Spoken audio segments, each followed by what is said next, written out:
ውዶቹ እንዴት ናችሁ? ሰላም ነው? ዛሬ አንድ ታሪክ ላወራችሁ ፈለኩኝ እና ምንድነው ሶስት ሴቶች ናቸውና አንድ መስሪያ ቤት ነው የሚሰሩትና አንደኛዋ ሴት አለቃቸው ናት። ሁለቱ ሴቶች ደግሞ ተመሳሳይ ስራ ነው የሚሰሩት። ማለት አንዳቸው ስራ ቦታው ላይ ካልተገኙ ስራው መሰራት ስለማይችል የግድ ስራቸው አንዳቸውን ይፈልጋልና አንደኛዋ ስትቀር አንደኛዋ መሸፈን ግዴታ ነው እና አንደኛዋ የሆነ ጊዜ ፍቃድ ትፈልግና አንደኛዋን ትጠይቃታለችና አይመቸኝም አልሸፍንም ትላታለች አንደኛዋ። ከዛ በቃ ባለመሸፈኗ ስራውን መስራት ግዴታዋ ስለሆነ በቃ ቀረች ከምትሄድበት ጉዳይ ማለት ነው። ከዛ በኔክስት ታይም መቼም ሰው አይደለም የሆነ ጉዳይ የሆነ ችግር መጋጠሙ አይቀር መድረሱ አይቀር በራስና ያቺኛዋ ደግሞ ፍቃድ ትፈልጋለችና መታ ትጠይቃታለች። ሸፍኝልኝ ስትላት ምንም ሳታንገራግር እሺ አለቻት እና ሄደች። ጉዳዩን ጨርሳ መጣች። ከዛ ደግሞ ያው የህይወት ሂደት ላይ የተለያዩ ነገሮች ይገጥማሉና ድጋሚ እቺኛዋ ከዚህ በፊት እምቢ የተባለችው ማለት ነውና ጉዳይ ያጋጥማትና ድጋሚ ጓደኛዋን ትጠይቃታለች። ስጠይቃት ለሁለተኛ ጊዜ አይመቸኝም ማለቻት። አይገርምም? ምንም እንኳን ባለፈው እሷ እቺኛዋ ፍቃደኛ ሆና መሄድ ብችልም አሁንም ለሁለተኛ ጊዜ ግን ከለከለቻት።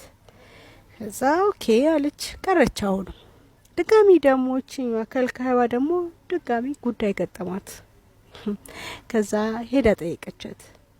ምንም እንኳን ከዚህ በፊት ሁለቴ እምቢ ብትላትም ችግር የለውም ብላ አሁንም እሺ ብላ ሸፈነችላት ማለት ነው እቺኛዋ። ከዛ ድጋሚ በዙሩ ደግሞ ይቺኛዋ ለሶስተኛ ጊዜ ጉዳይ ገጠማት። ሄዳ ጠየቀቻት። ለሶስተኛ ጊዜ እምቢ አለቻት። አልሸፍንም አለቻት።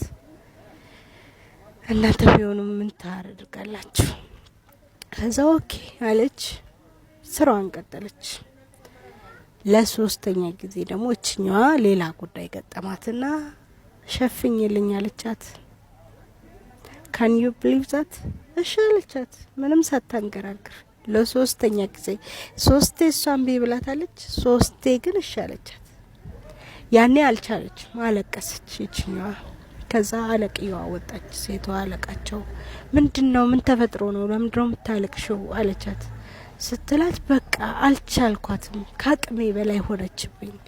ከዚህ በፊት ካንዴም ሁለት ሶስቴ ፍቃድ እሷ ስትፈልግ እኔ አይመቸኝም ስላት፣ እኔ ስፈልግ ግን ሁሉ ጊዜ እሺ ትለኛለች። መልካምነቷ ከአቅሜ በላይ ሆነ ትላታለች። ከዛ አለቅየዋ በጣም ትገረምና እችን መልካሟን ሴት ይዛ ቢሮዋ ይዛ ትሄዳና ገረማትና ይዛ ትሄደችና ለምንድነው ግን አለቻት። ሁሉ ጊዜ ያለው አንቺ ፍቃድ ስትፈልግ ያትወጭም፣ እሷ ግን ሁሉ ጊዜ ትወጣለች፣ አንቺ ትሸፍኝላታለሽ እና እሺ ትያታለሽ። እሷ ምንም እንኳን እምቢ ብትልሽም ክፉ ብትሆንብሽም አንቺ ግን አንድ ቀን እምቢ ብለሻት አታቂም። ለምንድነው? ምን አስበሽ ነው ትላታለች። ስትላት እኔ አለቻት እናድዳለሁ ማለት እሷን ቢባለችኝ ሰዓታቶች መናደድ አይቀርም፣ ግን አስበውና ሳስበው እሷ ከኔ መልካምነትን ትማር እንጂ እኔ ከሷ ክፋትን መማር የለብኝም ብዬ አሰበው። ስለዚህ ሁልጊዜም እሷ ከኔ መልካምነትን ትማር እንጂ እኔ ከሷ ክፋትን አልማርም። እሷ በወጣች ሰዓት ትውጣ ችግር የለውም፣ እኔማ አልወጣ ችግር የለውም አለቻትና ሁሌ ትገርመኛለች። ማለት ስንቶቻችንን የዚህን ያህል ትግስት ያለን? አንዴ ኦኬ እሺ ልንል እንችላለን፣ ሁለት ሶስቴ ግን ሲደጋግመን አንድ ሰው የሆነ በኔጌቲቭ እንትን ፍቃደኛ ሳይሆኑም ሲል ስንቶቻችንን ማለት ሪቬንጅ ውስጥ ማንገበው ነገ የሷ ተራ ሲደርስ ብለን እንትን ውስጥ ማንገበውና አገራችን ላይ ራሱ ያጣነው ነገር ይሄ አይመስላችሁም? ሁሉ ጊዜ በቃ ትክክለኛው እግዚአብሔር እኮ የሚለው ግራህን ለመታ ቀኝህን ስጠው ነው የሚለው። ግን እቺ ልጅ ብቻ ናት ያ ነገር እየገባትና ተጠቃሚዋ እሷ ነች። ዋቴቨር ዘ ኬዝ ለጊዜው ነገሮች እንትን ሊሉባት ይችላሉ፣ ግን በስጋዊው ራሱ ብናስበው እንዲህ በሚቆጠር ነገር አላየነውም እንጂ አለቃዋ ጋር ራሱ እያስመዘገበች ያለችውን ሪከርድ ማየት አለብን። ነገ የሆነ የተሻለ ፕሮሞሽን፣ የተሻለ እድል፣ የተሻለ ነገር ቢመጣ አለቅየዋ ማንን እንደምትመርጥ ታውቃለች።